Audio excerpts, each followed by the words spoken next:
you know who like pressed interested or pinned their calendar or something, so you know kind of what to expect. We're on. We're on. Hey, we are live. Yes, we are Yeah. live. Oh, I There's see Stacy. Stacy. Hi, Stacy.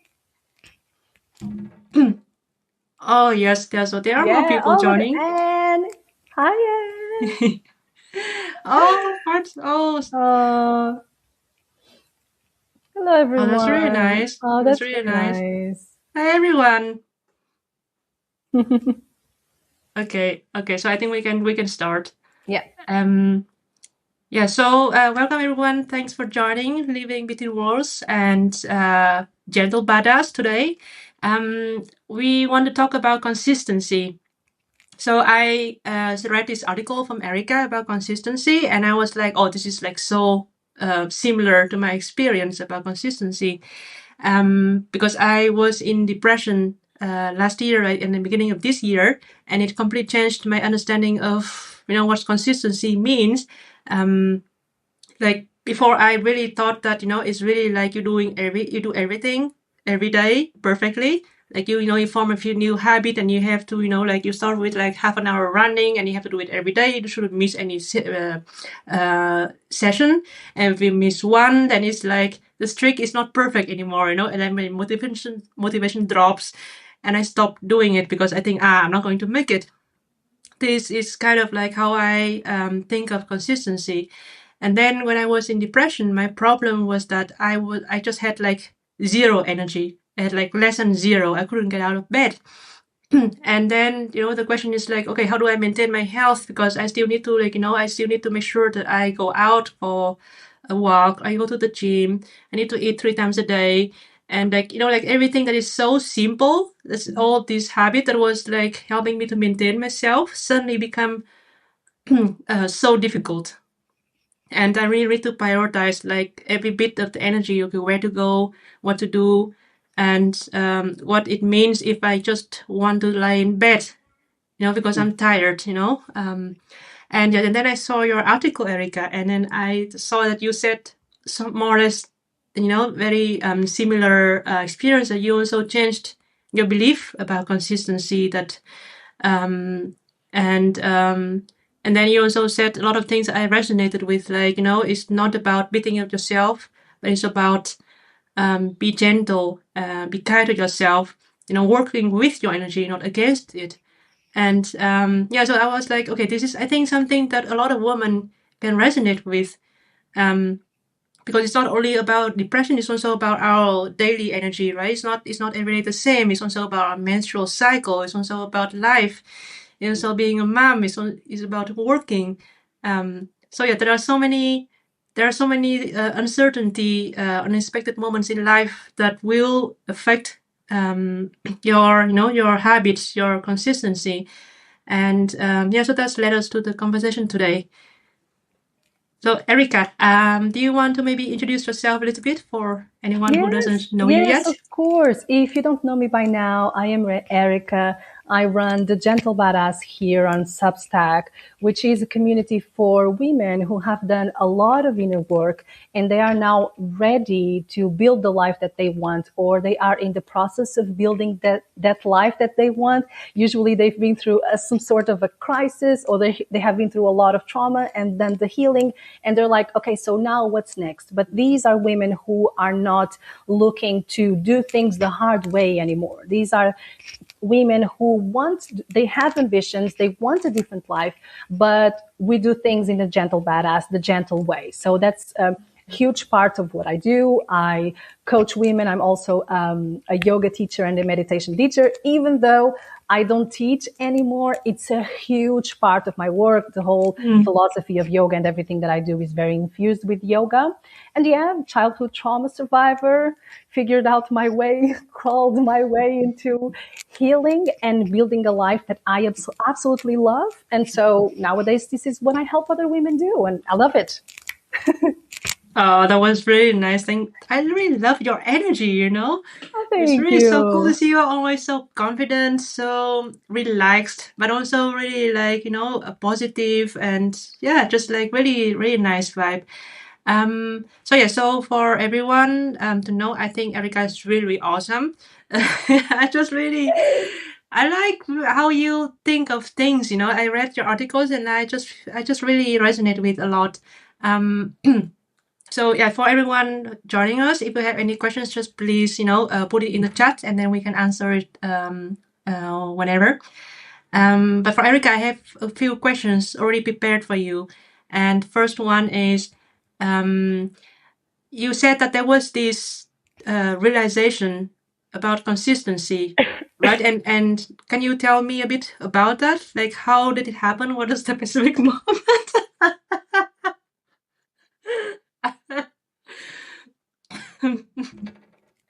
Take your The time. Take your time. It can happen. Don't worry about it. Oh my God, this is so funny. Thank you so much for your kind words. I also relate a lot with the work that you do and how you just talk so much about self compassion and embracing you who you are and sharing your journey with us, which is like a way of us also accepting ourselves. So, with me, the thing about consistency really came in slowly. It was a realization that it wasn't at once, but it was little by little. First, I started realizing that I was consistent with certain things, but then I was adjusting, and I always had this thing about being really hard on myself, no matter how consistent I was, right? So if I did this 3 times, then next month we have to be doing this 5 times or every day. And there was just like this goalpost that would always move, and I would never be happy with my consistency. Then there was this other thing where I've noticed that my energy is not the same all day, every day, right? And we know that, but we tend to push. And I came to the realization that when I have a good energy day, I get so much done. So why do I care so much about those days where my energy is low, right? So with this realization about myself, starting noticing and also working with clients and be like, because sometimes we work with clients and we kind of notice the things that we do as well, and it's beautiful to see. And learning about cycle syncing and how our menstrual cycle works as well, I just came to this realization like consistency is not doing the same shit every day. Like that's not consistency. And it's a goalpost that's impossible for us women. If we keep seeing consistency this way, then when you fail one day, you decide that you're not being consistent.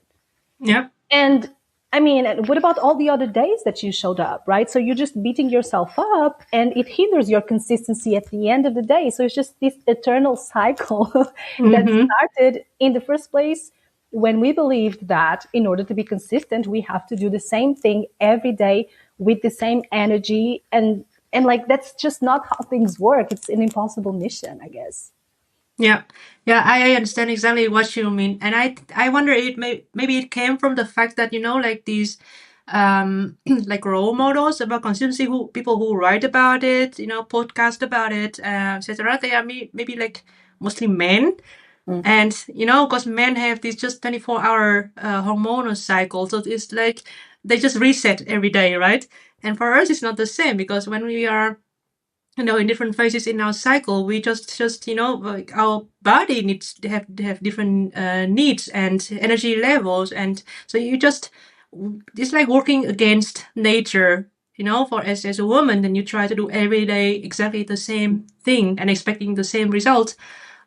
So I think this really affected how I view consistency. I view it really like thing that you have to do every day, and someone on Substack provided this other view for me that I thought was really helpful, to see consistency more like having a saving or deposit account. And whatever you do, you add to this account. And it doesn't matter if you add 1 cent or you add $1 or $10. It's just keep adding up. And so you don't really have $10 every day. But as long as you keep doing it, with as much as you can, it adds up over time, and that's the most important part. And I really like this view. It's not about like putting the same thing every day, but it's really just, putting what you can in and making sure that it just, as long as you can, as much as you can.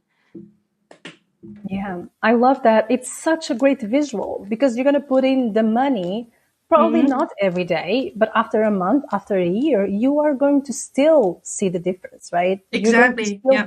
be saving. You're going to, yeah. Yeah. It's a long-term game, right? And Yeah. like then it doesn't matter so much on the daily level. It matters a lot more on the monthly or the yearly level.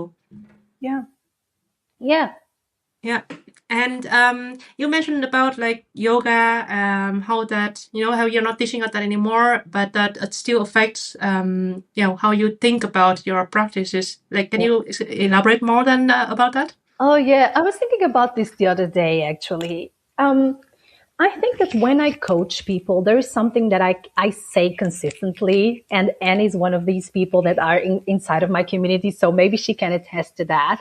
But I always tell people, like, listen to what I say, but adjust it.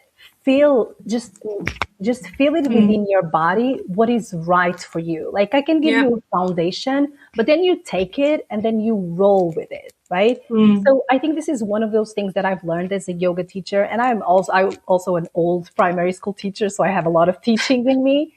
And it's that thing of like, okay, there are systems, there are tools, but like make them yours, make them work for you. You just Mm-hmm. spoke about these, people, gurus that we follow online, and they're just like, you didn't come this far just to get this far, right? Mm.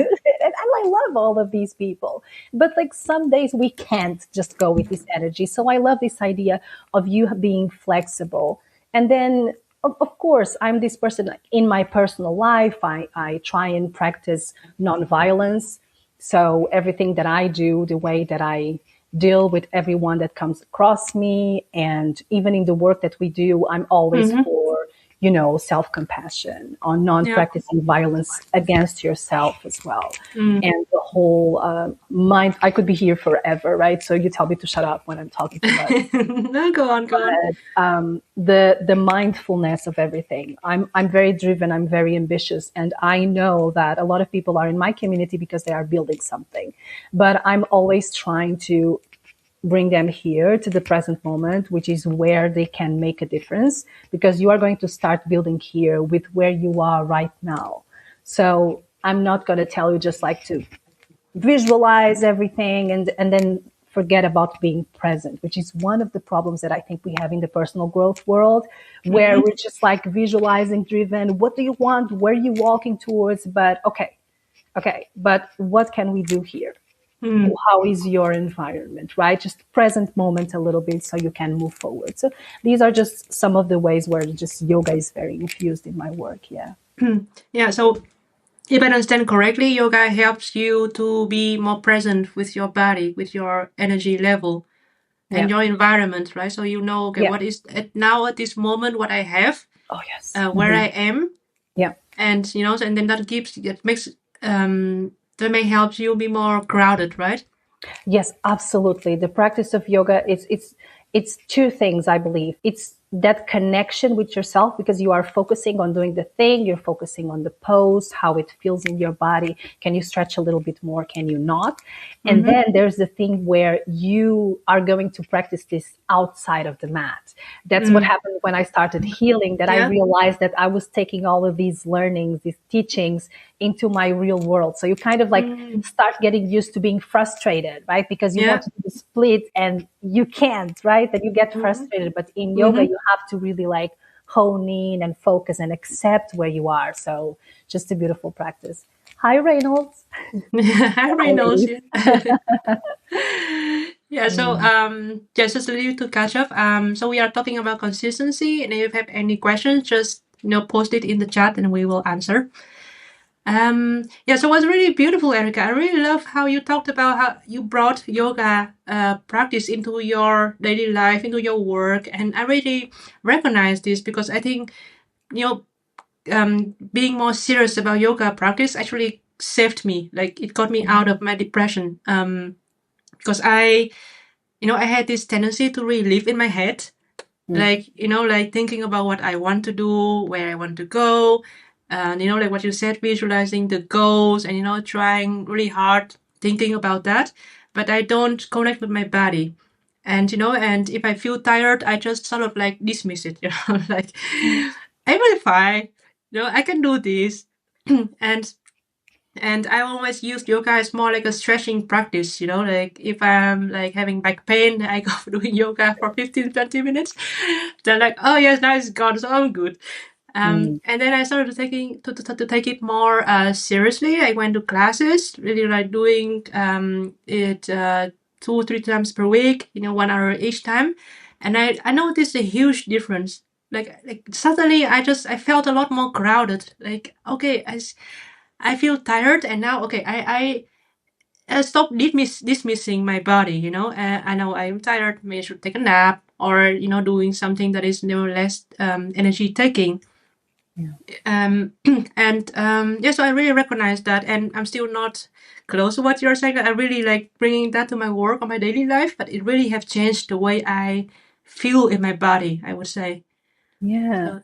I love that. I absolutely love that. And it's one of those practices where um, it's going to help you stay consistent in other areas of your life because it helps you regulate your nervous system. I'm sure you probably experienced being, more clear in your mind. It's easy Mm-hmm. for you to connect. So it's going to help you do other things. That's one beautiful tip to stay consistent, to have those practices that help you stay grounded and focused and connected with yourself.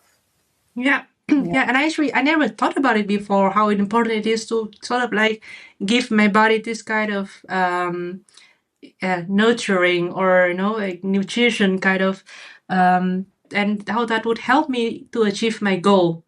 Yeah. Because I always just thought like, okay, if I just work hard enough, or if I stay persistent enough, then I will get there. But it's really like, pushing a cart uphill, and it just keeps Mm, getting harder and harder and heavier and heavier. And at some point, it falls down and I get injured. Um, and yeah, so I feel like, like these kind of practices like yoga, or maybe like meditation, or, some similar mindfulness practice, really like basically it's like taking a real break. yep. Like, yeah, stop pushing the cart, and unload it, and then you can continue on your journey. And Yeah. let's definitely not like sit on the couch and listen to some sort of podcast to then call it a rest. About doing the thing that you're not doing because you're listening to the podcast. Yeah. Yes. Yeah. So actually, I have a really important question also for myself, Erika. You talked about prioritizing yourself. And can you give me an example? Like, how does it feel to prioritize yourself and not prioritize something that you were maybe conditioned to believe that is good for you? Like for example, I used to read a lot of like non-fiction books, like Mm. yeah, autobiography, or self-help books, and or even textbooks, because I believe, okay, this is helpful for my work, or for whatever developmental areas that I want to improve myself on. I really never really enjoyed this kind of book, but I really pushed myself because I thought, hey, this is really good for me, you Mm. know. Mm. Um, and I'm starting to realize that, I think this doesn't have anything to do with prioritizing myself, because I, pushing myself to do something that I don't enjoy, but there's this belief in me that this is good for me. And, so can you help me a bit, like, how do I detangle this, what is prioritizing myself? What does it feel like? Mm. Okay, so you said a couple of keywords. One of them was pushing myself. I Mm-hmm. was pushing myself because I thought that that was good for work. So in this equation, where do you sit? Like, where is TUI in these things that you want to do? So if you are doing something because it's good for your work and you are pushing yourself, you already have two key words that are like, okay, I mean, sometimes you can do stuff like that, right? Because we Mm-hmm. want to develop ourselves, we want Yeah. to learn. But if all the things that you do are to help you, always help you achieve something, prove something, look productive, look active, then you are not doing some things to nourish yourself and your soul. You are doing things for external reasons, right? So Mm-hmm. I would look out for these words like I'm pushing myself, I'm forcing myself. Okay, why are you pushing yourself? Why are you forcing yourself? And do you really need this? Is this what you need? So you have to put yourself in the equation and forget about, okay, this is what my family needs. This is what work needs. This is what Mm-hmm. community needs. Okay, what do we need? What do you need? That's the question that you need to ask yourself. And then pay attention to the voices in your head, because there is one clear voice that is yours. And sometimes that voice is like very faint. You can't Mm-hmm. barely listen Mm-hmm. to her, right? Mm-hmm. And then the other voices are very loud. You're gonna Yeah. notice the difference in tone in the voices inside of your head. If you see, for example, I remember this one day where I was in the kitchen years ago, and I was thinking something. I was like just putting myself down. Oh, you don't do anything right. And then I just stopped myself. This was after I was doing like yoga for 2 years or something like that. And I could hear my mom's voice in my head. I was like, whoa, Mm-hmm. so this is not my voice, right? So Mm-hmm. just learning to distinguish those voices and pay attention to the language and the intention and Mm-hmm. the energy behind. And I think you're going to be on the right path to actually do things for yourself, because you're good at doing things for others. So I'm not even Yeah. going to go there, but it's just, okay, how can I put myself in here in this equation? And just Mm-hmm. be really like, this is for me, and start with, I don't know, 5 minutes doing nothing, Mm-hmm. absolutely nothing, but being really happy and, bash in your own energy, for Mm-hmm. example. Does this I help? really, I really love this. I really love this. Like, listening to the voices in my head, because I do notice this. Like, sometimes indeed I don't hear myself, but it's a voice of my mom or of my husband or my kid. Hmm. And yeah, so now that when you said it, I just realized, this is actually, there's a distinction. There's indeed a Yes. distinction. Yeah.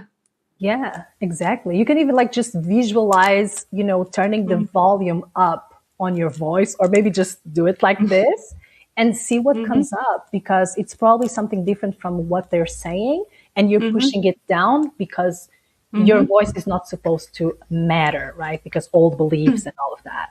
But Yeah. Yeah. now you're changing them. Yeah. Exactly. Oh, but this is really helpful. Thank you. Of course, you're welcome. And you mentioned something that I also thought very interesting. I don't know, maybe for me it's kind of like silly. I feel really silly asking this, but like self-compassion. How do you be compassionate for yourself, like towards yourself? Hmm. Because I mean, for me it's really silly to say this, but I find it difficult. I find it difficult because I'm so harsh on myself all the time, and I feel like, I know it's good for me because I'm pushing myself.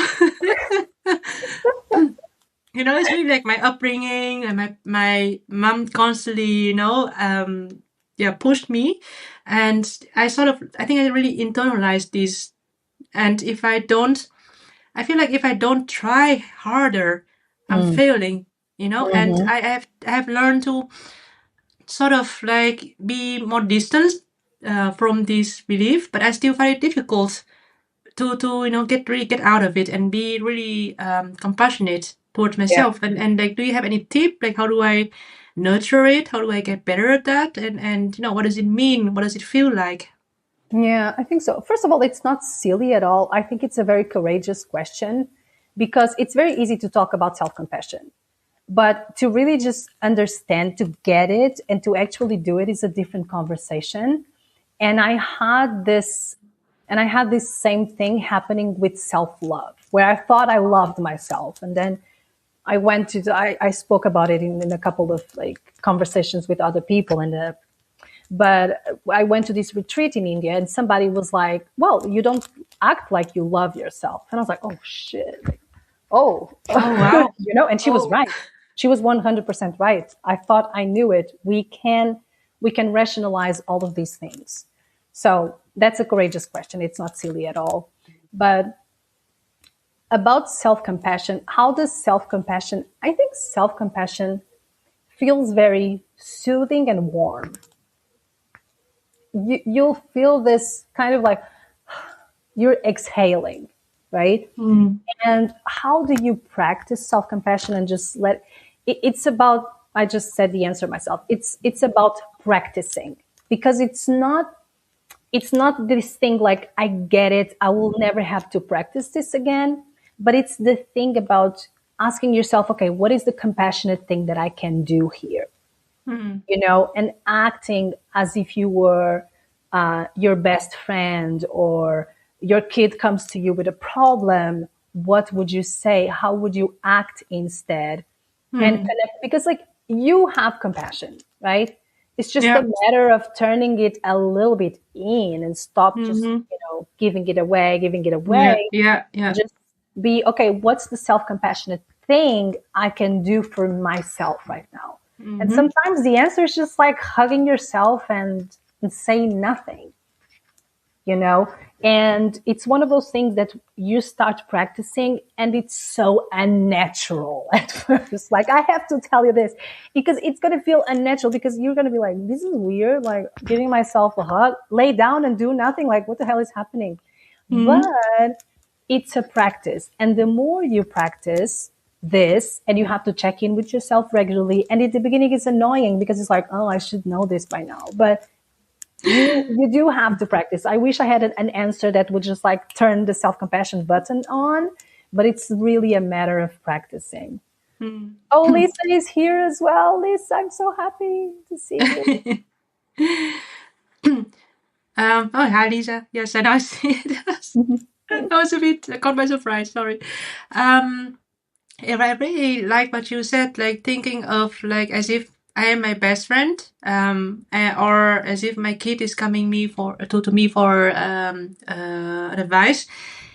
I discovered this self-compassion concept because I was talking to a friend about this problem, and I was really like, oh, it was my fault. I should have done this. I should have done that. Mm. And there was a conversation about interaction with someone else, and I was like, oh, he was not at fault, and like all this stuff. And then my friend was like, okay, so you are being very kind to this person, Mm-hmm. but why aren't you not doing the same to yourself? And it was my aha moment. Yes. I Oh, was it's like, so oh my good when god. people. I was Yes. like, oh my god, you are so right. Like, Yes. we were like both equally at fault. We're doing, similar things, being mad at each other and, saying things that were not kind. But then suddenly I gave this other person, a very kind outlook, but for myself, I was doing complete opposite. And, and I was like, oh my God, this is what I have been doing like my whole life. This is what Yeah. like my internal voice was always, saying to me that, oh, you did it wrong. You should have done this and you should have done that. And oh my God, how could you do this? And, like, I guess no wonder. I know. I know. Listen, yesterday I was eating dinner, and I was thinking about a meal that I messed up a month ago. Oh my And I God. was like, you know, I mean, the programming, right? And then Yeah. the good thing is like you catch yourself and you're like, girl, calm down. And also don't judge yourself for that, because like programming doesn't come just out of thin air, right? So Mm-hmm. you are going against the programming that it took decades to be there. So Mm-hmm. it's going to take some time, and like you have beautiful awareness and cool friends that tell you how it is. But I think it's just really, this kind of condition that women Yep. really, have to live with. And for some reason, I see that my husband doesn't really have this. I mean, I think he really reflects also on himself and he tries to better himself. But I don't see him like beating himself up about this. Mm. Like if he made a mistake, he would forget it like in Yeah. 5 minutes. And I Yes. would really like chew on it and and like cry on it and Mm. shout myself about it and like like where is it coming from? Why are we as women so conditioned to be so self-critical, harsh on ourselves, like constantly blaming ourselves for all these, faults that we made. Yeah, I mean, that's how society is made. It's not very women friendly, the society that we live in. And then it's also our upbringing, right? So if we lived in a household where whatever you did, nothing was enough, Mm-hmm. and there was always something, and you are always looking for, okay, what did I go wrong now? So you are going to carry that into your adulthood, right? And this is one of those topics that a lot of people struggle with, and it really starts with you practicing self-compassion. If you haven't taken a look at, okay, what are those stories, what where is all of this coming from? Why am I so hard on myself? And just getting familiar with those stories so you can rewrite them. And Mm-hmm. in your day to day basis, find nice things about you, right? Try and celebrate yourself more often. Try and journal about, okay, this is what went well. This is what I did. This is the progress that I've made. And sometimes Mm-hmm. progress is like, I took a nap for 30 minutes and I felt zero guilt, right? And just help yourself Mm-hmm. really feel that self compassion wave and just to show yourself, because sometimes it's not only about, digging and looking for another story and keep looking in, but just helping yourself understand that you are safe in this environment that you are right now, because it is safe to make mistakes now, right? Mm-hmm. So as long as you keep remembering yourself and practicing that Mm-hmm. compassion, you're going to be all right. And it's going to get better. Like, this is one of those things where you start, and I've been doing the healing work for 10 years and I work with so many people. I'm telling you from Yeah. experience, from working with other people as well. It gets so much better. It's gonna come automatically, but you do have to practice and be self-compassionate and don't judge yourself because you're not there yet. It's Yeah. just, yeah. Yeah. Yeah. I think it's really important indeed, like not beating myself up for not being able to be Yeah, kind to because it's the myself. same. Yeah, Yeah. it's the Yeah. same mechanism. It's okay, I'm not practicing self-compassion enough, so I'm going to beat myself because I'm not compassionate. And it's like, Yeah. Yeah, yeah. This is exactly like the pattern, right? yes. Even like when I try to break the pattern, I still fall back to my pattern. Yeah, I mean, that's Yeah. why we're here to do the work, and that's why we have so many amazing people to also help us out, because sometimes it's so hard to get out of these patterns by ourselves. That's why Mm-hmm. we have therapy, you have coaches. There's just like so many modalities that can help you with that. Also, if this is like something that you or anyone on this live struggling with, don't just try and do everything by yourself. Sometimes you need Absolutely. somebody to Yes. help you out. Yeah. And yeah, you said something that I really thought about a lot. It was in the post as well. I think that you thought that you said about like anxiety, right? And Oh, yeah. the thing is, I think people like me who live between countries. Like I immigrated to a country which I did not know much about, whose language I did not speak prior to coming here, and um, the thing with this kind of life is that you are like constantly adapting. You feel like you have to adapt, you have to integrate to this new environment, this new country, this new society, Mhm. and that I think brings a lot of anxiety, Yes. and like fear, and do you see how that is connected to consistency, how that, like how consistency can actually help to make our life better or easier. Yeah, absolutely. So, my baseline when I'm struggling with something is anxiety. So, when I'm talking about anxiety, I know what I'm talking about because, it's my baseline. And I think that the antidote to anxiety is structure. And for a person like me, for example, that tends to be anxious, for me, it helps me to have something to ground myself. So when I have consistent habits, when I have my non-negotiables, it helps me stay grounded and it helps me have that feeling of home within myself. I don't know if I'm explaining myself correctly because if you are moving around, and I just moved, so it's just the perfect time to talk about it. And when I was moving and I was renovating, and there was a lot of anxiety, a lot of uncertainty. I wasn't working as many hours because I was dedicating myself to, getting our house together.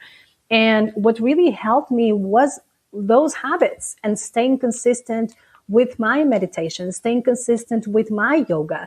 Did it look like it looks right now where I'm doing yoga 5-6 times per week? No, but it did look like showing up on my mat 3 times per week, maybe meditating every day. Sometimes I'm doing some easy tapping, and it helps me find that stability, right, in the moment, because sometimes things are very, when there's uncertainty, there's a lot of anxiety.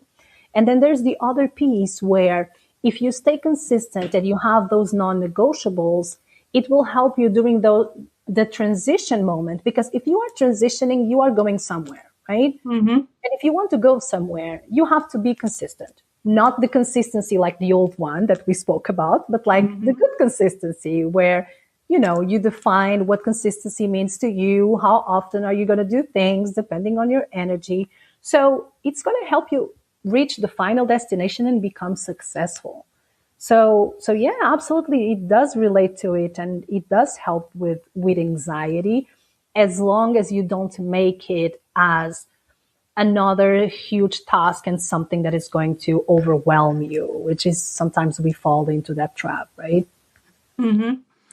And like, do you have any like practical tips for people who, let's say, just have a busy life? Like for example, I am a mom and my schedule every day looks different, right? And like for me, it's still sometimes a bit difficult to, let's say I have, 3 things I want to do, and I really want to do it as often as possible, like yoga, walking, journaling, and sometimes I don't really find time during the day to do all of these.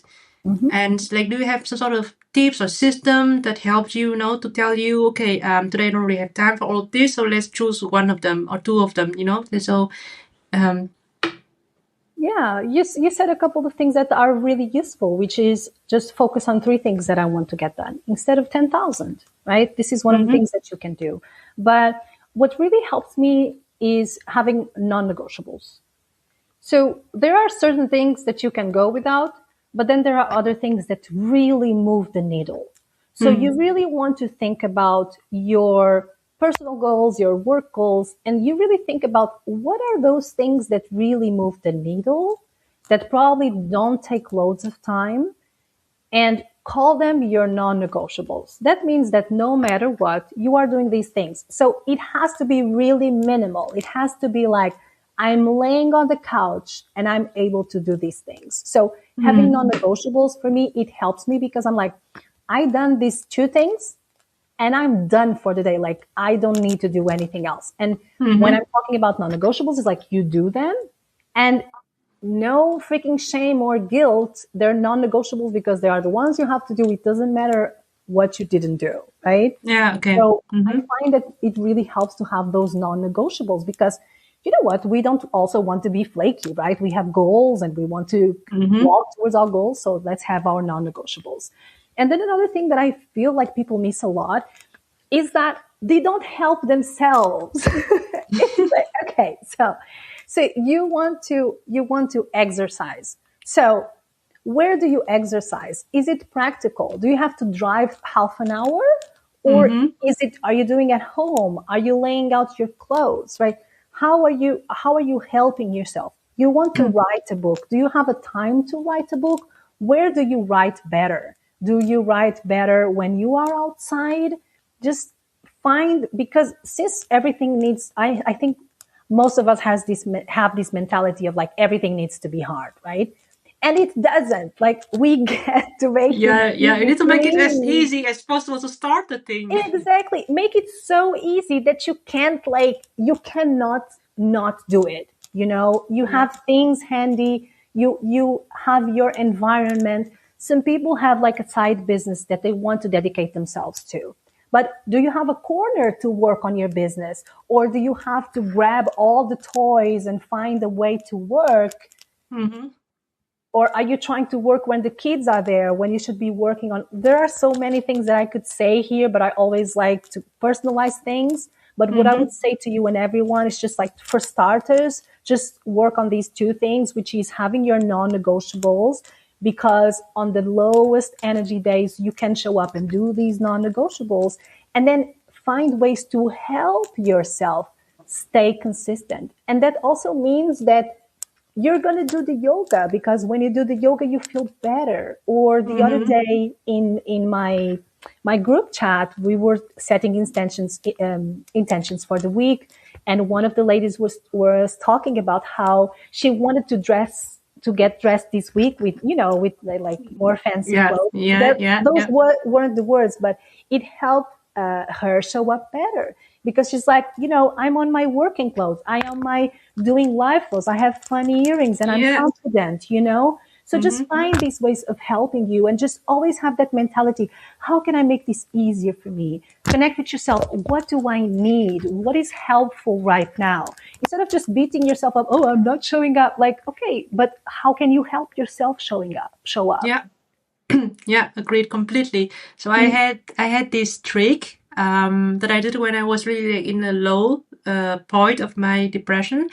I put everything in a gym bag, for everything for the gym in a gym bag, and I always make sure that it's there, like it's ready and it's like at the door. So Yeah.